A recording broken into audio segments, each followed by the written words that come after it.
Has the market changed its mind about what the Fed may do next? We have got to get inflation behind us. I wish there were a painless way to do that. There isn't. Think of that number, and maybe more importantly, what do you think the Fed's going to do, and therefore what your equity is going to do? I've been saying over and over again to my colleagues here that he wants your portfolio down so that you won't be able to spend as much. Okay, good morning. Welcome back to Stockholm Financial. I'm Christopher Crystal, and these are the views, not recommendations, but what we see going on in the markets. Of course, always contact your own advisor for market recommendations or handling your portfolio. But this morning in Sweden, we're still focusing on really electricity, and I think what's important to note is in discussion with about Ukraine and what's happened there, it took roughly 80 years or longer, depending on which figures you're using, but you had for the United Kingdom to pay back their war debt to the United States. And it had been structured for 50 payments at a 2% interest rate on 31.8 billion or 31.5 billion. And I've heard figures that it was 35. And when you read different articles, you'll see the different figures. But if you look at what the United States has done with Ukraine, so far, it's between 60-70 billion. And while many are characterizing this as giving to Ukraine, it does come out of the pocketbook immediately, but there is an agreement to pay back. And if you want more details on the FDR Lend Lease Act, because it was set up under FDR for World War II, you can read further there. And I've included a lot of notes today. But this would mean that this discussions about private equity debt and redoing the infrastructure in Ukraine could be one of the tools used for the global economy. And then if you look at the current energy crisis here in Europe, you would certainly want a functioning GDP within the Ukraine. You'd like to see growth, which will require rebuilding. And power stations, there's more news coming out about who's behind Nord Stream or not, and what Putin's going to do with gas or not, and if Europe would then be able to price cap or not. But I think really, I think it's immaterial in the sense that right now we're still moving towards a war, which would be environmentally and economically disastrous for the world. And I think the loss of human life is terrible. So, and that goes for both sides. So really. And then, of course, the economies that are affected globally on this, it's tragic what's happening in countries in Africa with food and with fertilizer prices affecting everything and the cost of the goods to be shipped. And then, of course, but coming back to our energy production, this is in focus for Europe. We have had inflation figures coming out. Sweden, it jumped unexpectedly in September. I'm not sure what was unexpected about that, because you had electricity spiking several levels to show very increased prices, and you've had the same rest of Europe. So while we call it unexpected, it's not really that it was so unexpected. I think perhaps what's more unexpected is you see a transition now towards nuclear. And this has taken a while to get going. But when you have people like Greta Thunberg who have come out and said you shouldn't be burning coal when you have nuclear available. And I think that's fantastic, because this is a strategy that would meet the climate goals of 2035 and 2050 and would achieve your goals for carbon emissions, would achieve your goals for clean air. And not using coal will help in that when you're looking at, say, phase 3 emissions and what's happening there. And if you look at what the common man is turning to for their household costs, they're burning wood. And so you're putting a lot of particles up into the atmosphere, a lot of soot. You're, of course, burning and getting the different gases from burning the wood. And so these are not going to meet the needs for a climate goal. And when you take in the effect of what's happened with the Nord Stream gas and the amount of tonnage, if it's 150 million tons of gas that's been released into the atmosphere of methane, this is again, because methane is far worse for the environment than, say, carbon. Carbon at least is used, it may be said to be the warming factor, but it is used by plants and plant structures. So the methane is far worse and stays up in the atmosphere for a longer period of time.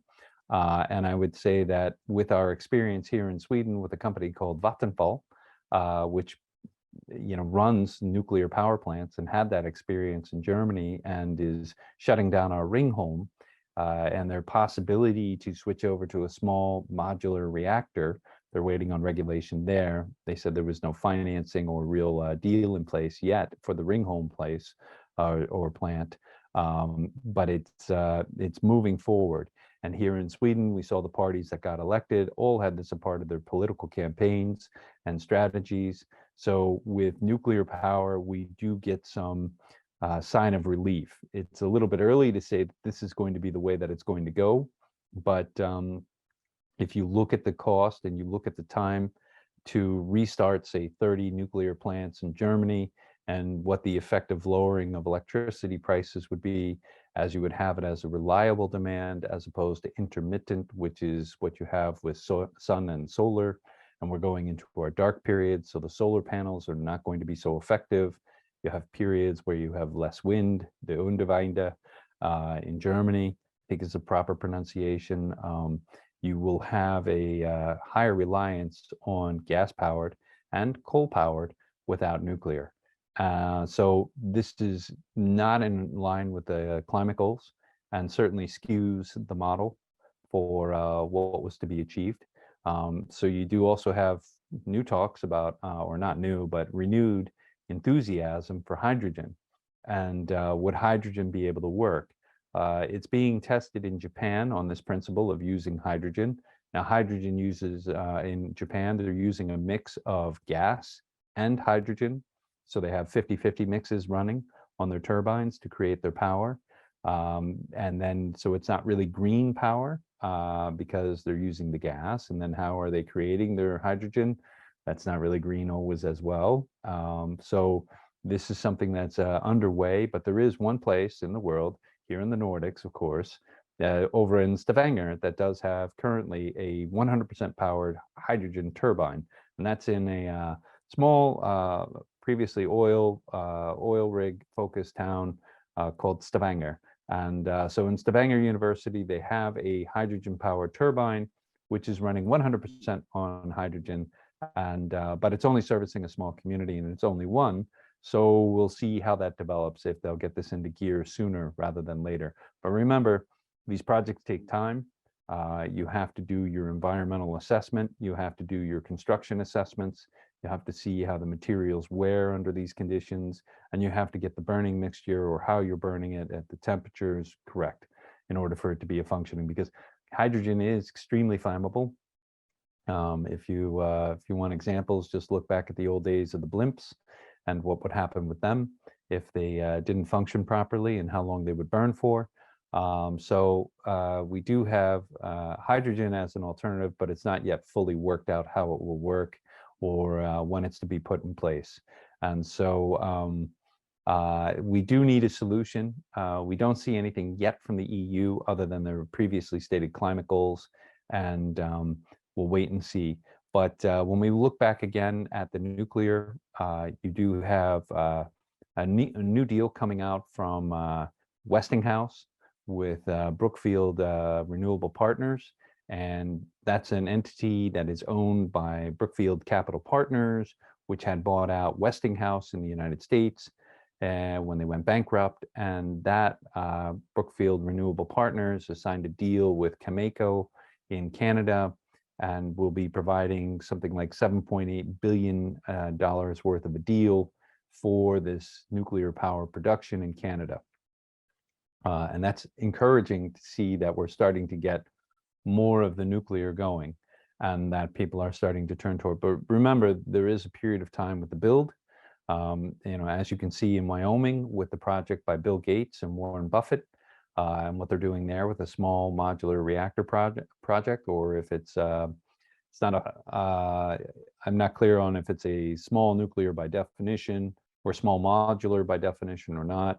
You do have companies in UK, Great Britain, where you've seen Rolls-Royce has a extensive knowledge and experience with nuclear and nuclear power. We've seen the navies of the world that are using these nuclear powered aircrafts. And so the idea of setting up a nuclear powered power station boat offshore and sending in the power lines is also an ability. You can put that on rivers, but really there's still a lot of environmental resistance to this. So, and getting these going is not really set up in the near term. But you do start to see this transition, and our Swedish government that's coming into place, although slowly because of infighting, did campaign on more nuclear power.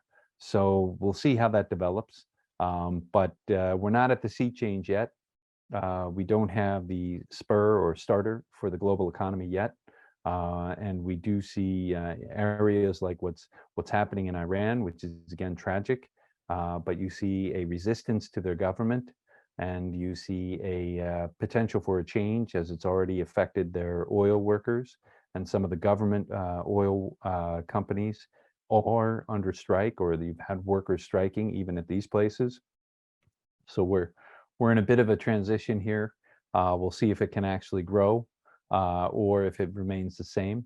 And then on top of that, you have the continued desire to focus on LNG. It's available, it's currently ready, and can be used, but it really doesn't meet the goals of the groups that are involved to have the power. So the European governments are not as big a fan of the LNG, and like we mentioned about Bloomberg, which has the anti-petrol, which want to shut down all the coal plants in the United States by 2030 and put something like 10,000 people out of jobs. That's a longer process to see how that evolves and how they would handle that unemployment for the environmental prosperity. But so LNG is there and maybe used short term, but I would rather see something like a nuclear solution. And I think with that, there's a paper that's been attached, or a link to a paper that's been attached from the global warming, and it's listed in the links. It's the last link today. It's the GWPF, and it talks about the European energy crisis and how to view it maybe. So these are some solutions that are offered out there and the needs to counter this. So with that, we'll wish you a great day. Hopefully your investing is sound, and you're able to make money in this market either through shorts or short-term trading. And we'll wish you the best, and we'll come back to you tomorrow and talk to you then. Thank you very much. Bye-bye.